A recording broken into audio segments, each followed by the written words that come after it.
ens ha enfocat molt el per què, quines raons per col·laborar, i vaig intentar complementar-ho intentant reflexionant sobre les claus de la col·laboració efectiva. És a dir, molt bé, ens ha convençut, molt bé, hem de tirar endavant, i ara què? I com ho fem? És un camí fàcil? És un camí difícil? Com ens podem en sortir? Ja fa un temps, abans que la crisi comencés a actuar amb virulència, que des de l'Observatori ens preocupaven d'aquests temes.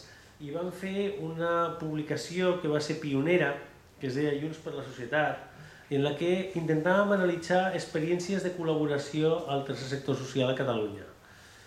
En aquesta publicació es feia un recull de 19 experiències, 19 bones pràctiques, que intentaven analitzar-les a partir d'un model.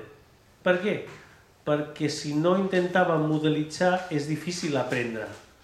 Quan tu analitzes et pots quedar en un conjunt d'experiències o pots intentar buscar alguns elements, alguns fils conductors que puguin ajudar. Després, per escollir aquestes 19, vam analitzar moltes més, això sempre és així. I al final vam trobar un fil conductor, una espècie de model o tipologia, que podem dir, que relacionava el tipus d'objectius i la durada en l'evolució d'un compromís. I aquí identificàvem col·laboracions de caire més estable i estratègica i de caire més instrumental i operatiu. En definitiva, l'element clau, o sigui, la diagonal d'aquest model, era el compromís. A mesura que el compromís mutu d'una col·laboració anava avançant, podíem evolucionar del tipus. Això no vol dir que no es pogués començar per una col·laboració estratègica, o això no vol dir que podéssim fer només col·laboracions operatives.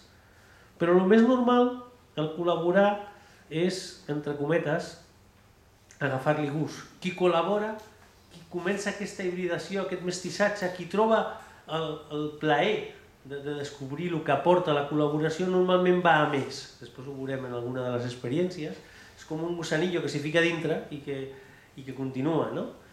La idea d'aquest compromís, que d'alguna manera està vinculat a una durada i a un tipus d'objectius. Uns objectius poden ser molt instrumentals, anem a fer un projecte o una activitat concreta, o poden ser més estratègics, vinculats en els valors fonamentals en el futur de l'organització. És a dir, aquí podem parlar d'objectius sobretot molt més vinculats en la raó de ser, en la missió, en aquest objectiu de transformació que ens comentava el Víctor fa un moment, quan ens feia apartar del nostre objectiu del trimestre i pensar la raó per la que existim com a organització.